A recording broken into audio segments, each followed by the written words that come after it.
All right, good morning, everyone. I hope you guys can hear me, see the screen as well.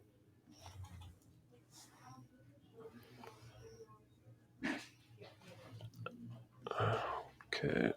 All right. So today is the January 28th, 2023, and this meeting is for our agents. And we just want to go over interest rates, the news, and some programs. And we want to focus on Dot Loop.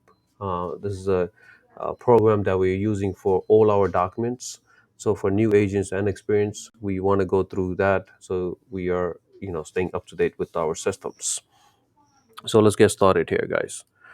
Before we continue with that, I just want to go over our four companies that we have. Some of you guys are just with our real estate, don't know about mortgage or insurance side. So I want to go over that with you as well. So the latest company that we have is our LG Mortgage team. We're doing, mortgages, refinances, and for the realty, you guys already know we're helping them buy, sell, and rent.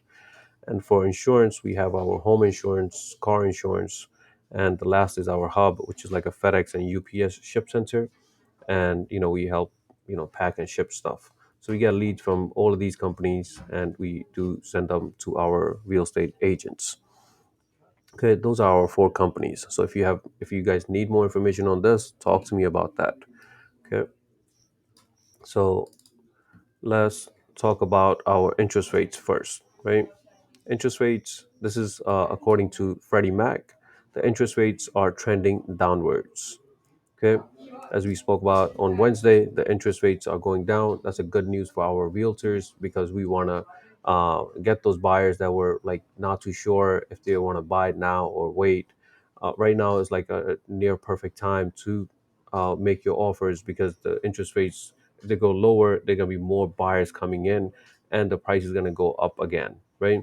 So we are seeing adjustments where we were not putting in full asking price offers. We're going a little bit below and then adjusting accordingly. So we don't want to just put in the highest offer first because we feel like we're heading towards buyer's market. So the interest rates are going lower. Let's see how much lower are they going. So this was updated on January 26th, and the interest rates, according to Freddie Mac, these are the national averages. Does not mean that your client, will get that, but these are the national averages, so you guys have an idea what the interest rates are these days.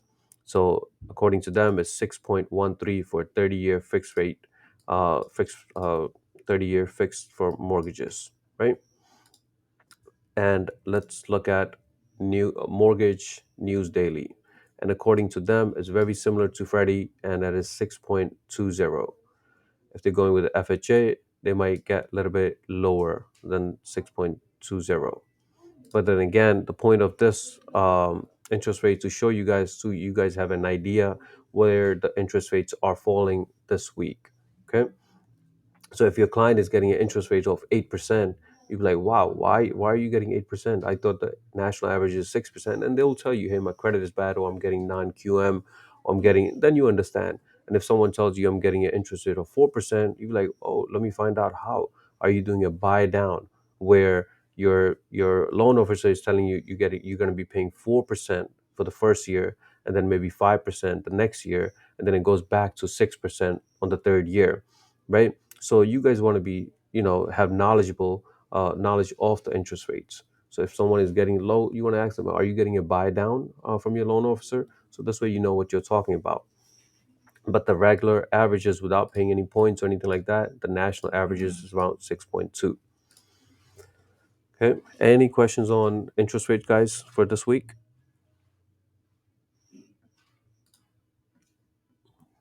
All right. So those were the interest rates. Again, six is your number. And let's look at a different example now. Every week we'll be doing affordability calculator. I want to do different scenarios. So you guys, let's say you have a client that's making $35,000 a year, and you want to tell them, hey, you don't qualify for a lot, but this way you have roughly an idea how much they qualify for. And if a client is making $135,000, you know how much they qualify for as well. So let's do those examples, right? So let's just say they're making very minimum of $35,000 annual income if it's just a single person. and their interest rates we say is about 6.2, and to give you an average, and the down payment they have saved up $50,000, and their monthly obligation is not a lot. They're only paying $100 in monthly payments, minimum payments. Maybe $50 on one credit card, and maybe another $20 or $50 adds up to 100 total for their monthly obligation. And let's say they're looking in Queens, so $7,000 average, and 1,500 for home insurance for the year. Their debt to income, let's put in 49. So this person here that's showing on taxes that they're only making $35,000 does not qualify for a lot, which is around $150,000 for this person. Okay, if the same person comes in with more down payment, let's say they go from 50 to 80,000, they saved up another 30,000, and now they go up to 175. And now let's say they are married, and his wife is working, husband and wife, both of them are working, and collectively now they're making $75,000 and the same amount of savings. So you from 35 to 75, now they qualify for around $420,000. Okay, and let's say they got a promotion and stuff like that, and they went up to collectively 95,000. Now the same client can purchase up to $550,000. The more income they get, the more down payment they have, the less obligation they have for monthly. Obviously, they're going to qualify for more. So you wanna, if someone is looking for $550,000, their income got to be according to this around here. Okay, so within, let's say they're purchasing it for 550 now. What's their monthly gonna be? Monthly payment is gonna look like. So their principal and interest, the total payment according to this is gonna be around 3,800. Principal and interest is gonna be 3,000. Taxes around 600, and home insurance 125. But now let's say they say, hey, I want to stay around $3,000 in my monthly payment. I don't want to go over 3,000. So let's see how much they qualify for then. They're already qualifying for 550, but if they want their monthly payment to be $3,000, they should be looking around for a property around $450,000. And obviously, the lower the DTI, the better. DTI is your debt to income ratio. The lower it is better for your lender, because they're saying you qualify for this, but you only want this much for your property here. Maybe you want to do the rest of the money that you have. Maybe you want to do another investment elsewhere, right? So it really depends on how much money they want to spend on monthly basis, even if they qualify for a lot more. Okay. Any questions on this, guys? Anything on this affordability calculator?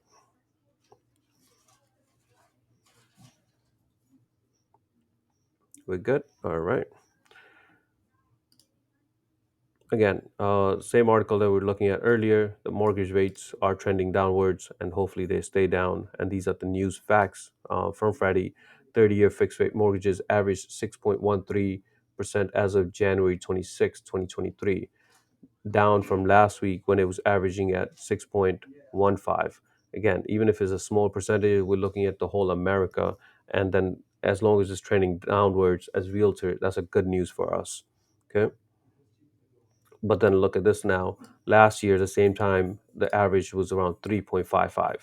And we always say this because that was pandemic and everything. It's going to be really hard for us to see anything that's in twos or threes or even fours for now. When that time comes, obviously more people will qualify for mortgages. There will be more buyers out there, and the prices is going to be again going up. We already having the inventory problem. We said, there's less inventory out there, but more people coming in to purchase, the prices will go up. You know, so those are your from Freddie Mac. And this is another news article from National Mortgage Professionals, and this is provided from our NAR. This is a pending home sales rose in December, right? And the key takeaway is that pending home sales improved for the first time since May, up 2.5 from November. So as we know that, if more buyers are out there, they're putting in their offers, they're going to be going under contract. So when we say pending, that means they are going under contract. So that's a good sign for us as well. Another article is from Housing Wire, and all these websites I'm telling you guys, you're more than welcome to save them, bookmark them, and just read them at your own time as well. But these are good resources to stay in touch with our industry. Okay, so for Housing Wire, it says as mortgage rates decline, the mantra is more, no buyers left behind. Again, we want more buyers to come in the market because they will qualify more when the interest rates are lower, right? So that is your news. Again, from pending, this is what we just went through 2.5, right? All right. Any questions on the news or the our interest rates, guys?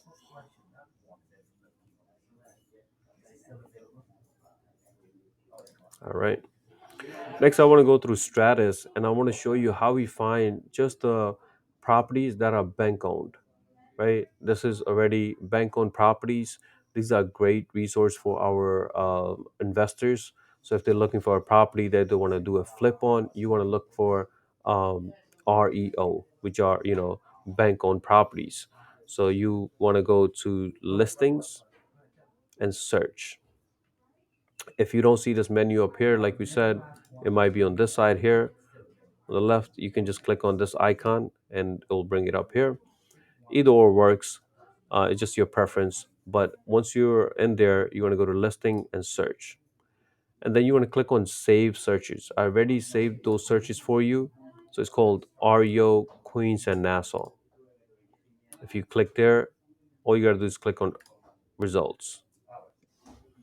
So when you see this list here, you want to sort the list where you see the top, you see the all the latest property on top here. So I usually sort them twice. So this is from yesterday. This property here, this is from the 26th. So look at Cambria Heights. That's close enough for us. Cambria Heights, there's a property for $350,000. So any property that you see on the market that's less than $400,000, and you have an investor in your KV core, you want to send them that listing because they will see that same listing from Zillow and elsewhere, all the other websites. So why not you be that person that's sending them that listing before anyone else? This came just on the market on the 26th, so you should be sending that listing right away. So this is in Cambria Heights. This is one family. The taxes are really low, less than 5,000. Problem with this one is that the lot size is really small. It's 16 by 83, right? That's a lot smaller than what we are used to, 30 by 100, 40 by 100s, even in Cambria Heights. So this is attached. So you want to take a look at it and see if your investor likes the property and do want to make an offer or not. Okay. And you can go through this by clicking your results and just going through these properties here. Look, this caught my eye right here. This is Elmont, 535, 60 by 100 lot size. It says 15,000 taxes. When you see an even number like this, you want to confirm with the listing agent, see if this number is accurate or not. Or you can check your geodata and property shark and see if that number matches, right? And on the listing on the bottom here, it will say REO yes. That's how they get filtered. So the point of this section here is for you guys to have access to your REOs, your bank owned, right? If someone says, "Hey, I'm looking for bank owned," no problem. Go to Stratus, look for these right off the bat, and send them messages. All right. Any questions on this, guys? Yeah, Mohammed.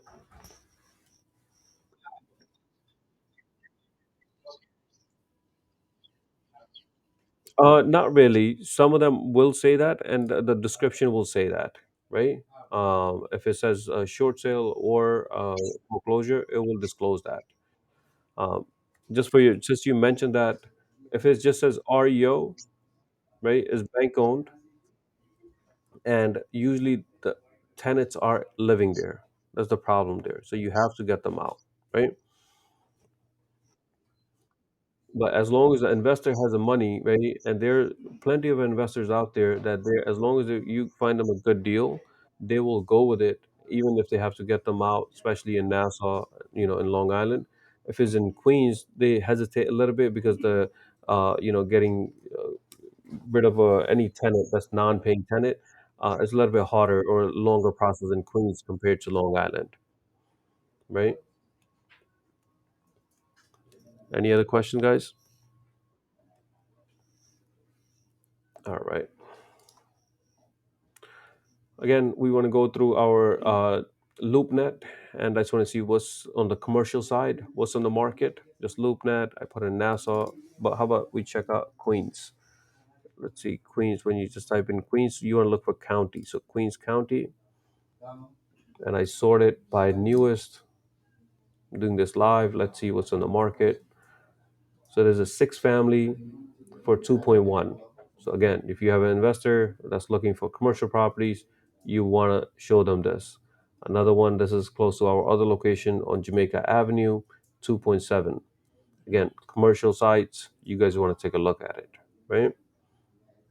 Which is, remember, loopnet.com. All right. So let's go to our main topic that we wanted to go over, which is dot loop, right? So in order to access dot loop, you can go to ljagent.com if you're not signed into your Google Chrome and you're not seeing your bookmarks. Otherwise, if you're seeing your bookmarks, it says dot loop right on top there. But if you don't see that, if you're on ljagent.com, you can go to dot loop up here. Once you click on it, you're going to click on sign in. You should have your logins. If you don't have your login or if you're having any trouble logging into dot loop, just send me a message in Teams and I'll take a look at it. So once you're logged in, I just want to start from scratch. So you got a brand new client. You added them in KV Core. You set up the alerts. You started sending them links. Hey, there's a new property here. There's a new property there. And the client says, hey, I like this property, 123 Main Street. Let's go take a look at it. You guys show them the property. They love the property and it's listed for $500,000. And you want to make an offer for that $500,000. Because we said if someone asks you if are you in a seller's market or buyer's market, I truly feel like we're right in the middle, right, neutral. The reason being is that the inventory, if the inventory was a lot, much more than what it is today, and our clients had options, then it will definitely be a buyer's market. But right now, because of the inventory, it's still a neutral thing. We don't have enough inventory out there. So if you have a property listed for $500,000, you want to probably, and your clients love that property, you want to start off at 500,000. Nothing crazier than that, right? Just 500,000. So you guys agree that you guys want to put in an offer for $500,000. Now we want to go to dot loop and actually do the offer so where they can sign it, right? So if you're a brand new agent, you will not see any of these files here. You will see blank. In order to add a file, you want to click on add loop. And the format that we use is that we put in the buyer's name. So it could be, let's just say it's Ken, and we put the word either they're a buyer or a seller. So in this case, is a buyer, and then we would use our agent's name. So your name. So let's say it's Lynn, right? So you have Ken, buyer, Lynn, and then we're gonna click on continue. Number two, it says template. You want to select buyer's template. What this would do is that it will give you all the documents that you need for the buyer side. Now, if you were representing the seller and you click on seller's template, you'll get all the documents that has to do with the seller side. So for now, we click on buyer and then continue. Photo, we don't need any photo there. Click done and then view loop, right? So up here, let's say you want to make any changes to the name, maybe you misspell their name, you can just click on that, another click, and just instead of Ken, maybe you want to put Kenny. Okay. So we have Kenny, buyer, Latin, and then you have your documents. So in this section, you have your documents up here. You have your people here. So you should add all your buyers in here. Do not add any attorneys here. Do not add anybody else has to do with this transaction. It should be just you and your clients, your buyers. Okay. If you want to share any documents with the attorney or with anybody else, Once the documents are signed, let's say this offer sheet is signed, you can click on the three dots and download, and it will give you a PDF. And then you email that to your, respective person that you want to send that to. It could be an attorney, it could be a loan officer, or whoever. Okay.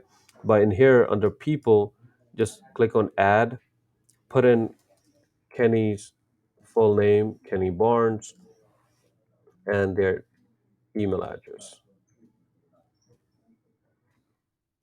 And the role is that Kenny is a buyer. Okay. As soon as I select a buyer, is asking for their phone number, their address. We don't have to fill any of that out. What dot loop requires is their full legal name and their email address and the role. That's it. The top three here. Their name, email, and their role. And click on add person. So we see that person here, Kenny, he's a buyer. And I'm the admin here, but you'll see yourself there as well automatically. Below that, you will see your task. These are your tasks that you have to do with this transaction. We want to, obviously, you show them the property, they love the property. You filled out the offer sheet, they signed the offer sheet, you check this. They signed the agency disclosure, you check that. You got the pre approval letter, you check that. If they need a proof of funds, you check that. So these are the first four things that you need to send to the listing agent so you can have your offer accepted. Once the agent calls you and say, "Hey, your offer has been accepted now. Uh, let's go under contract." You're gonna say, "Hold up, before going under contract, I need to do home inspection." So the buyer will pay $300 to $500 for a single family home inspection, and when they're doing the home inspection, they will even the deal doesn't go through if it falls, the buyer still has to pay that home inspection, for that home inspection there. But it's a good indicator you want to do this before the contract.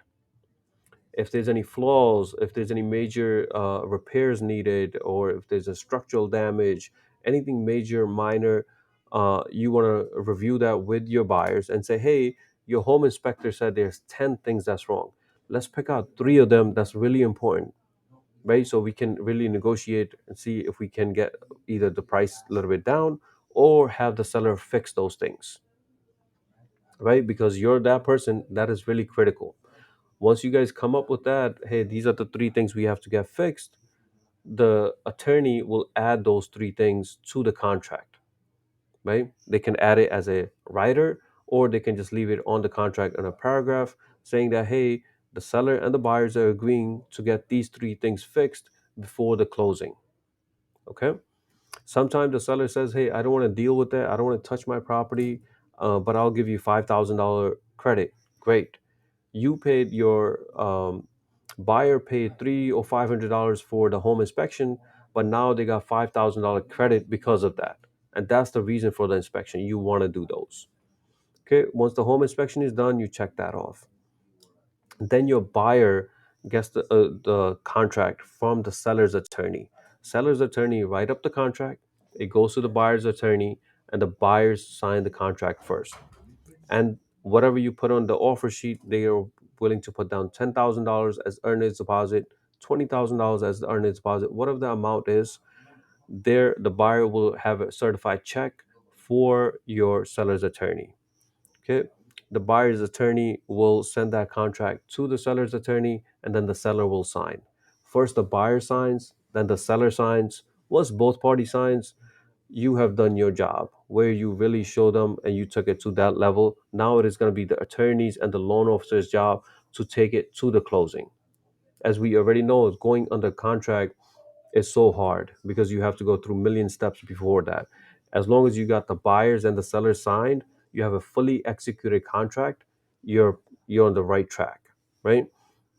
Then the buyer's attorney will order the title report, right? The title report will go back many, many years, find out if there's any open permits, any violations, anything that has to do with, with the property, with the seller, if there's any bankruptcies with that buyer or with that seller, and they find out if there's what's wrong and right about that property. Okay. So meanwhile, your loan officer now is going to be, or your buyer's loan officer is going to be working with the buyer, clearing conditions. So the bank will say, we'll give you that $500,000 that you want, but we want to make sure, you said you're making $5,000 a month. We want to make sure that you are. So send us proof, and keep submitting, clear these conditions until we get cleared to close, right? But the commitment letter will come in once the contract is signed. Usually with us, we try to give the commitment letters within 48 hours, but some banks will take a week, sometimes a week and a half, really depend on the bank or the lender itself. And then the following week, usually the loan officer will order a bank appraisal, right? So now the bank appraisal has nothing to do with home inspection. Home inspection was for the buyer. Home inspection was the buyers to make sure that there's nothing wrong with the property. But the bank appraisal is the value for the property. Again, you're purchasing it for $500,000. The bank wants to make sure that the property indeed is worth $500,000, right? So they will do their own comps. And who's paying for this bank appraisal? The buyer is, right? The buyer will pay for this bank appraisal and get that value. And usually, a bank appraisal typically takes 3 to 4 days once it's scheduled, right? And once that's done, then you will get the good news from the loan officer that there's a clear to close. The file is clear to close from their end. He or she will send that message to the attorney, buyer's attorney, and the buyer's attorney will get in touch with the seller's attorney. Hey, we're clear to close. When can we schedule a closing? And they decide on a closing date, time, and location. You're just waiting for that. As long as you hear that news, you want to tell your buyers, hey, we are closing on Monday at 3 p.m., and let's do a final walkthrough. And this is very, very important, right? As realtors, from the day you are under contract, and now maybe at least 3 weeks has passed, right? And now you want to do the final walkthrough. Maybe within those 3 weeks, maybe the seller went crazy and really, broke the whole house down, took out a lot of stuff that needed, that he shouldn't be taking. Maybe he took all the appliances. There's no refrigerator. There's no, stove. The hot water is not working. So the final walkthrough is so critical. You want to go through that final walkthrough, just like how you did the first showing, room by room, make sure everything is the way it was that you guys saw maybe a month before, 3 weeks before. So go through that. We have a walkthrough checklist, and you have the buyer sign those. Once the buyer has signed those, so this way at the closing table, they can say, hey, this wasn't fixed, that wasn't fixed. They know everything is good. And the final walkthrough timing is that we want to do it within the last 24 hours. So let's say it was scheduled for Monday 3 p.m. The closing is scheduled for Monday 3 p.m. You can do it Monday at 1 p.m., just an hour before, 2 hours before. But the max back you're going to go is 24 hours, right? So final walkthrough, very, very important. And have your buyer bring in the funds that the attorney already told them. The attorney said, hey, bring in a check for $100,000 payable to this, bring another check for this, whatever the amounts that you just reminding your clients, hey, the attorney must have told you to bring in certified checks for the closing. Did you get those? There are some banks where there's some buyers, let's say the closing is at Monday at 3 p.m., they're going to the bank at 1 p.m. That's a no. You don't want to do that because the bank will sometimes these guys are taking out 100,000, 200,000, $300,000 checks, and the bank takes hours to approve those. So you don't want any delays on your closing. So you want to tell your client that, hey, go to the bank early in the morning and get those checks before the final walkthrough, right? So once you have done that, then you want to probably just dress up for the closing. You're going to the closing table, and as a realtor, you're not doing much. You're just waiting there, just making sure that the buyers are signing the documents, the seller is signing the documents, seller's attorney is there, the buyer's attorney is there, and you just want to meet them at the closing. Go a little bit earlier, and once the deal is closed, fully closed, you will get your commission check. Okay. And that is the whole wrap up for your checklist here. Once you're checking these off, you will notice on top here, your tasks are getting completed and it's going to 100%. And your goal is to take it to 100%, right? Any questions on these tasks in order, anything on this, guys?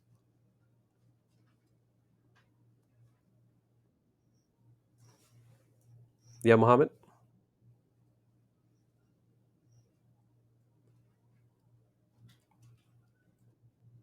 I'm sorry, you're breaking up. What was that, Mohammed?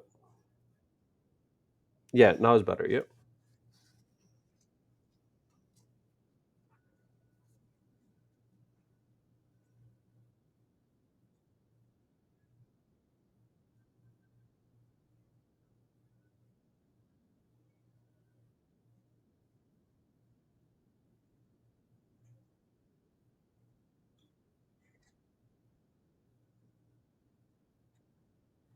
No, when we're saying as is, that's a good question. So when they're saying as is, they're just saying that we're not making any changes to it, which is fine, but we still want to do the home inspection. So if you're gonna buy a property, right? If you're gonna buy a property, and all these properties that we look at, they're huge amounts, 400,000, 500,000, $1 million property. So you really, even if the seller is saying, I'm not doing anything, I'm not fixing anything, I still want to know what is wrong and right about the property, right? So I'm willing to, as a buyer, I'm willing to pay the home inspector and just find out the flaws for the property. Maybe the boiler, it's 15 years old, and maybe it needs replacement, and the seller says it's as is, I don't want to change it. That's fine. But as a new buyer, as a new homeowner, you got to know, what is the property's condition is. So, and you want to do this before the contract. As soon as you hear the word, hey, your offer is accepted, congrats, your offer is accepted, you're like, great, thank you so much, when could I schedule the home inspection? And the listing agent is expecting that only if we miss it, we go under contract, then they're going to give you a hard time, doing an inspection, because they don't want you to be like, hey, the contract's already signed, and now you want to do the home inspection, it's too late, right? So just keep in your mind, as soon as your offer is accepted, do the home inspection, then go under contract, right?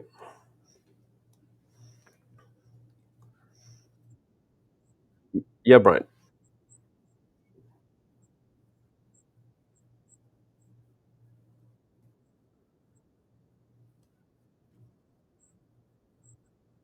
Yeah, and the home inspection is for co-ops is usually a little bit cheaper, because they're only inspecting the condo or the co-op, the property itself. They're not going through the whole building. So yeah, it's still recommended, even if it's a co-op, condo, single family, two family, doesn't matter. Home inspection should be just in there, right? And one thing is not included in here, which is optional, but I highly recommend it these days now, is your survey, right? Survey is an additional step that you want to make sure. Let's say you're buying a property now, and the property lot size is 42 by 100. And typically we see, even numbers, 30 by 100, 40 by 100. So if it's 42 by 100 and it's irregular, right? And there's a fence going, and the fence is like, on one side is going towards the right, and then after a while is going towards the left, and nobody's sure where the actual boundary lines are, right? So you want to have a survey done. So the key word is survey, and that will tell you exactly. They don't care about what's on the property, where your house is, but they're only caring about your lot size, right? So again, the survey is around $700. It's just a one-time fee, so you want to do that before the closing, right? Again, it's optional, but I feel like, it should be required, just because you're spending so much money on a property. So why not do the home inspection? Let's say it's costing you $500. Why not do the survey? It's costing you another $700. But this way, you're sure that there's no, major damages to the property, and your lot size, whatever you're saying, um, is correct. And another good thing about surveys is that, we're having this issue with another agent now, where the driveway, it says private driveway. Now the other side is saying, oh, hold up, it's not private driveway, this is my driveway. So now there's a dispute there. So even if it's a court case, even the only way to resolve it will be a survey. A professional licensed person will come in and say, hey, this driveway belongs to this person. Or if it's the other way around, they will tell them it belongs to the other person. But you get a clarity that, hey, who owns that land, right? So that's why the survey is there. Any questions on surveys?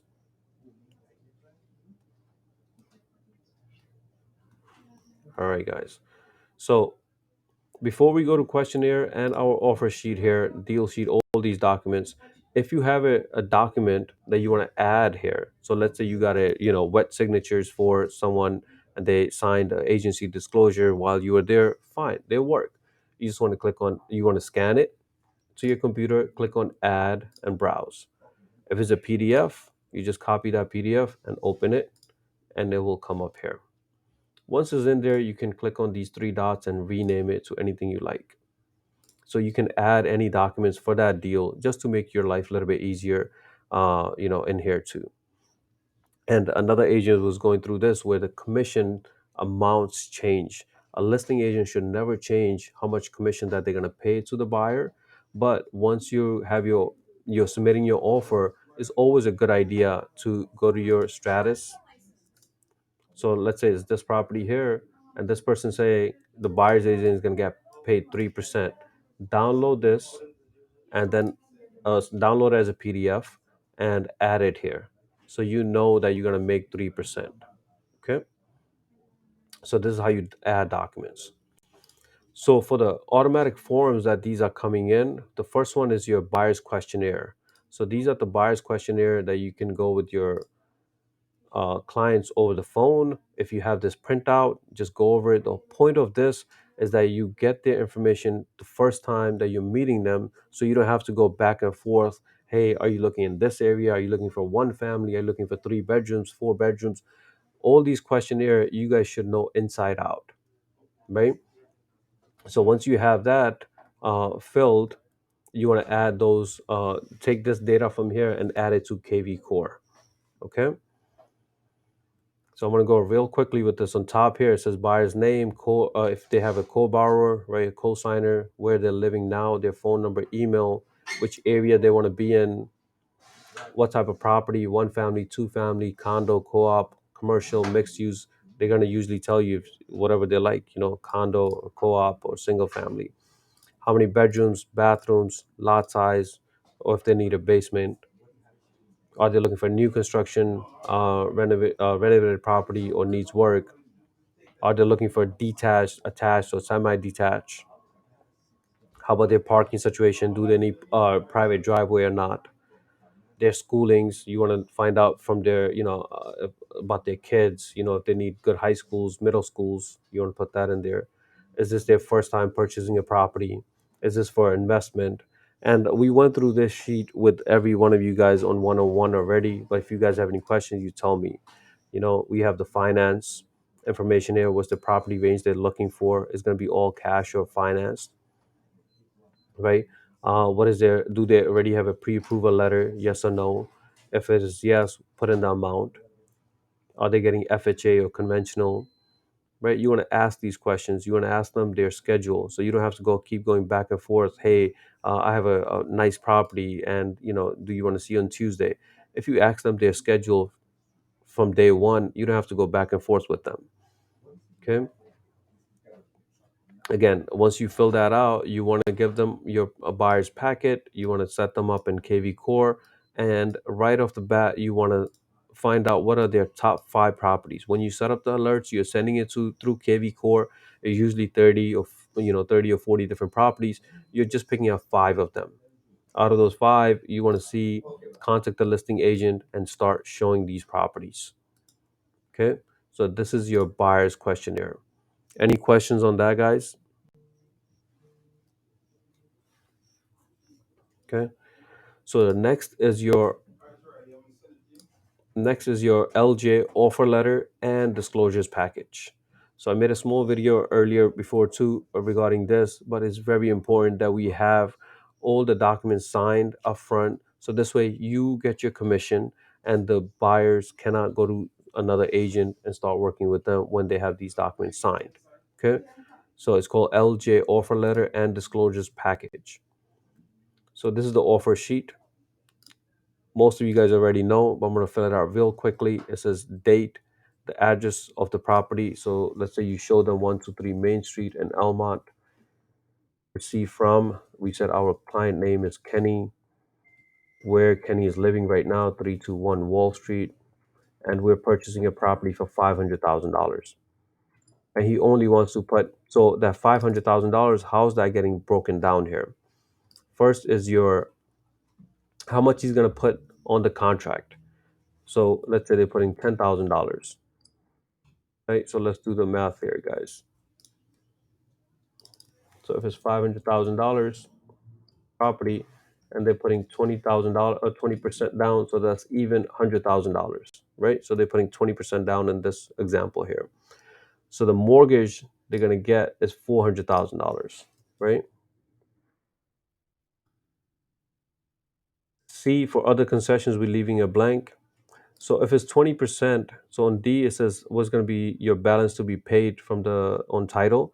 So if they're putting 20%, which is $100,000, and they already paid $10,000 on the contract, they're left with $90,000.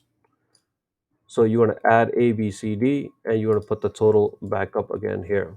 So this number and the top numbers are the same, and this is the breakdown of that $500,000. 10,000 on the contract, 400,000 they're getting a loan for the mortgage, and $90,000 are remaining for the down payment. And now for signatures, if you have two buyers, you can have both of them sign. So let's just say you have one of them, you click on this, it says on here, who do you want to assign this to? So it says I already added Kenny. So if I click on Kenny here, it says Kenny sign here. The left side here, you're leaving it blank because we don't need the owner to sign or have attorney information. But the right side here, you want to fill that out. If you have your buyer's attorney information, fill that out and you can sign yourself. So this is, you're the agent, you're signing that. Okay. Just to review, you have your property information received from, where they're living, and the breakdown of that offer. All right. Page two, you have your agency disclosure. Again, very important that you have these signed when you're submitting your offer. On page two, you're putting in your name here. So let's say it's Julian is the agent uh, for this one, and you're selecting you're representing the buyer and you're the buyer's agent. You're skipping everything else, and then where it says I, we, you're putting in your client's name again. You're the buyer, and where it says assign, you want to assign again. It's an assigned field. It will take you up here. It says assign to anyone, assign to any of these people here, but you want to click on their name, Kenny. Okay. So Kenny has one signature up here, the second one on the agency disclosure. And now this is a new form that is required by New York State, right? We want to make sure we're not discriminating anyone, right? We want our real estate market to get better, and it can only happen with our agents. If we treat everyone fairly, without any of these conditions, right? We want to just show them the property. We're the middleman. We want them to be a homeowner, right? So we're not discriminating. So this form tells them exactly that, right? And on page two, again, you're going to put in your agent's name. Let's say it's Julian, and then I and we, you're putting in client's name, and then you're having them sign. Again, sign here, it says assigned field, assigned to who, assigned to Kenny. Okay, this is the third signature he's doing. And the last, this is again required by New York State for us to tell them that as LJ Realty team, we also own LJ Mortgage and LJ Insurance. We never will force any client to use our services, right? They're already using us as a realty team, and you're their agent. That's good enough for us. But if they need mortgage and they want to compare their loan estimates with us, more than welcome to come. Again, for the home insurance, if they're under contract, more than welcome to get our quotes and compare those quotes with other companies out there. But we'll never force them. Again, it's letter A selected for them, and it's telling them exactly here, you are not required to use the listed providers. So if your client is asking you, hey, why are you sending me this affiliated business arrangement? I already have my loan officer. He's a cousin of mine, and I have an insurance company, a cousin of mine, and I don't want to use you guys. You're like, no problem. You're not required to use this, but I have to disclose that. I have to disclose that to you that, we have insurance and a mortgage company in house. Okay.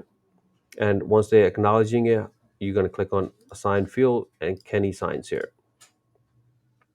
All right.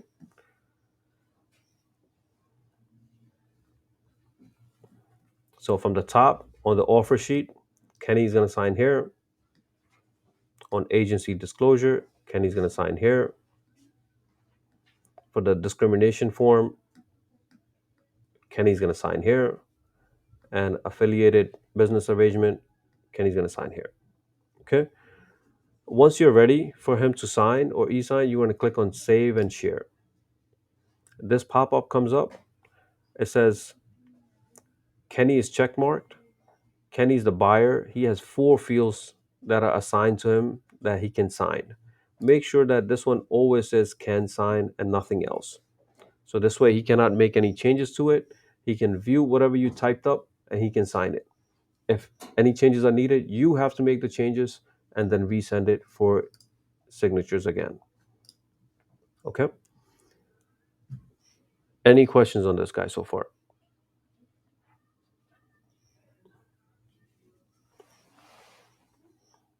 My biggest question should be, let's say now Kenny signed this, right? And we have another property that he likes. Do I have to have him sign all these documents again? The answer is no, we don't. Once he has signed these documents, the agency disclosure, the discrimination, and the affiliated, you don't have to keep sending them this. So how do we send them another offer sheet without the other disclosures, right? So we're going to click on back and we're going to click on add document.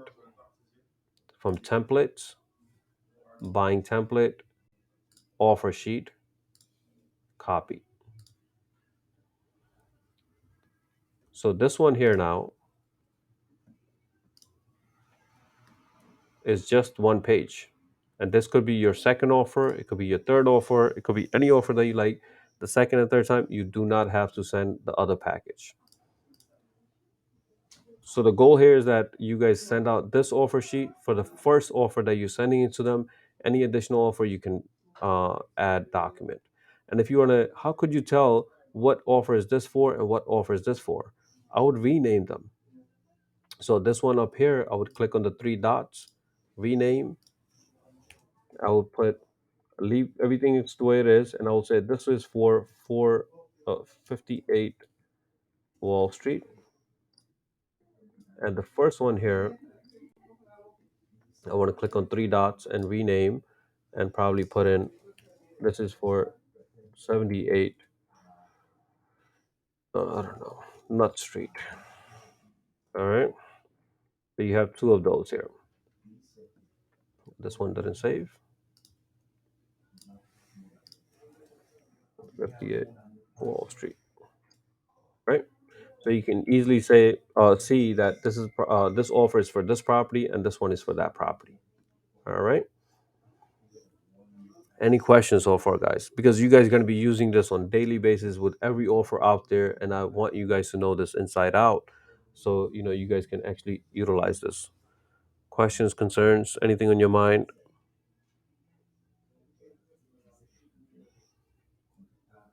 right? So once you have your offer accepted, right, and you did your home inspection, you're about to go on the contract. The attorneys will want to see a deal sheet, right? So deal sheet is a very simple form, clearly states which property is this for. So let's say they got their offer accepted for 58 Wall Street and it's today's date. For the seller, now you're the buyer's agent. You don't have a lot of information from the seller side, right? And usually the listing agent will send you their deal sheet and they don't have all the information for the buyer side. So you're filling out the buyer side much as possible. If they already send you the listing agent already send you the deal sheet, start taking out their information and you're just filling out the same information they have on their deal sheet. You're putting on ours here and filling out much as possible for the buyer side, seller's attorneys, buyer's attorney, seller's broker, which is your listing agent, and the buyer's broker, which is yourself. Okay. Total commission, how much they're paying. There are times where the listing agent says zero for on MLS. So you don't know how much they're making. So if you know that you're gonna make 2%, 3%, put in the percentages. Let's say 2% equals $10,000. So this is your commission. So you're telling the attorney that, hey, I'm putting in the offer. This is the commission I'm gonna get. So you're telling them upfront. And then there are four lines here. We want you to use these four lines. These are blank, and tell everything that you want to tell to the your buyer's attorney. If the property will deliver vacant, if you guys agreed on getting this fixed, if this is going to be FHA or conventional loan, if there's anything that you guys agreed on from both parties, add it to this list here, right? So this way, there's no confusion from the attorney saying that, hey, we don't know. The agent never told me this, never told me that. There's four lines here, and you guys can put anything that you guys agreeing from the buyer side and the seller side, okay, and the listing agent. Once you have that, you fill it up all the way, and you can click on File and Download, Save Changes. So it's generating. So you have this, and you're gonna email that to the to the buyer's attorney. Okay. Also, any property that's listed on MLS, the listing agent have to pay you as long as you're part of an MLS member, right? Which everybody is. But now let's say there's a property listed on New York State MLS, or if it's listed in Brooklyn, or listed upstate in Albany, Buffalo, anywhere, right? Because we are licensed in New York State, we can work anywhere and within that New York State boundaries, but we don't have to be part of their MLS there, right? So let's say you have a property that's upstate, and you put in the offer. You want to have the listing agent sign this sheet here. It's called co-brokerage commission agreement. So this is, again, it's not necessary for our real estate agents that's part of MLS to have this sign. If it is, that's great. But this is especially very, very important when it's someone you're dealing with that is not part of our MLS. So you want to put in today's date, put in all the listing agents information, their broker's name, their address, the listing agent's name, phone number, their license number. You can get all this information from eAccess NY, right? Seller's name, and then this is all your information here. Your broker's name, LJ Realty Team, LJ brokerage address, 12703 Rockaway, your phone number, your name, our company license number, your license number, and your buyers. And it's saying what is the property address. Let's say it was again, now let's say 58 Street Wall Street in Albany, and this is how much commission they're willing to pay. You guys already agreed on it. Hey, they're gonna give you $10,000 or 2%, whatever. Either you can put in percentages or in amounts, whatever the amount is. Once you have that agreement, you can assign it to me for the broker to sign, or you can sign it yourself. But the most important part is that the listing agent or his broker signs this. Okay. If the listing agent is a salesperson and he's signing it, that's still good enough.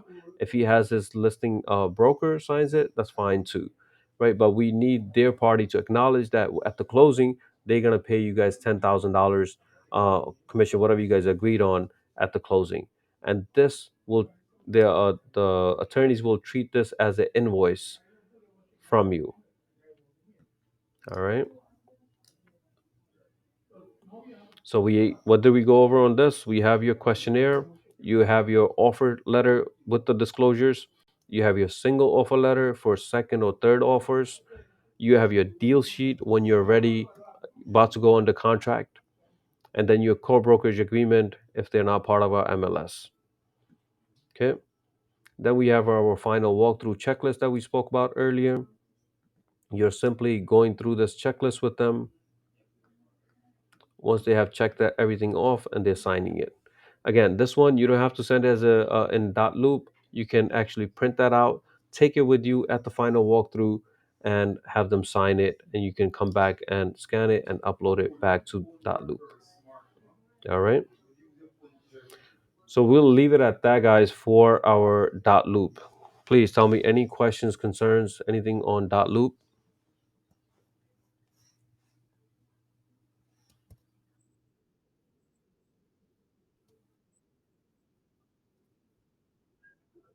Yes, as soon as you hear the word, you show them, because before this, you were using KV Core. You had them in KV Core, you had them set up alerts, you're showing them properties. As soon as they say, hey, I want, you show them property, they like the property, this is where dot loop comes in. This is for all the paperwork. Think of dot loop as documents center for yourself. Anything for this deal, it will stay here. By law, we have to hold all these agency disclosures, signed agency disclosures for 3 years, but with this, we can literally save it for a lifetime. There's no, as soon as we have Kenny signed, we're gonna upload it and forget about it. That we have it on file. Make sense, Mitch? Yeah. All right, guys. Any other questions, concerns on your mind?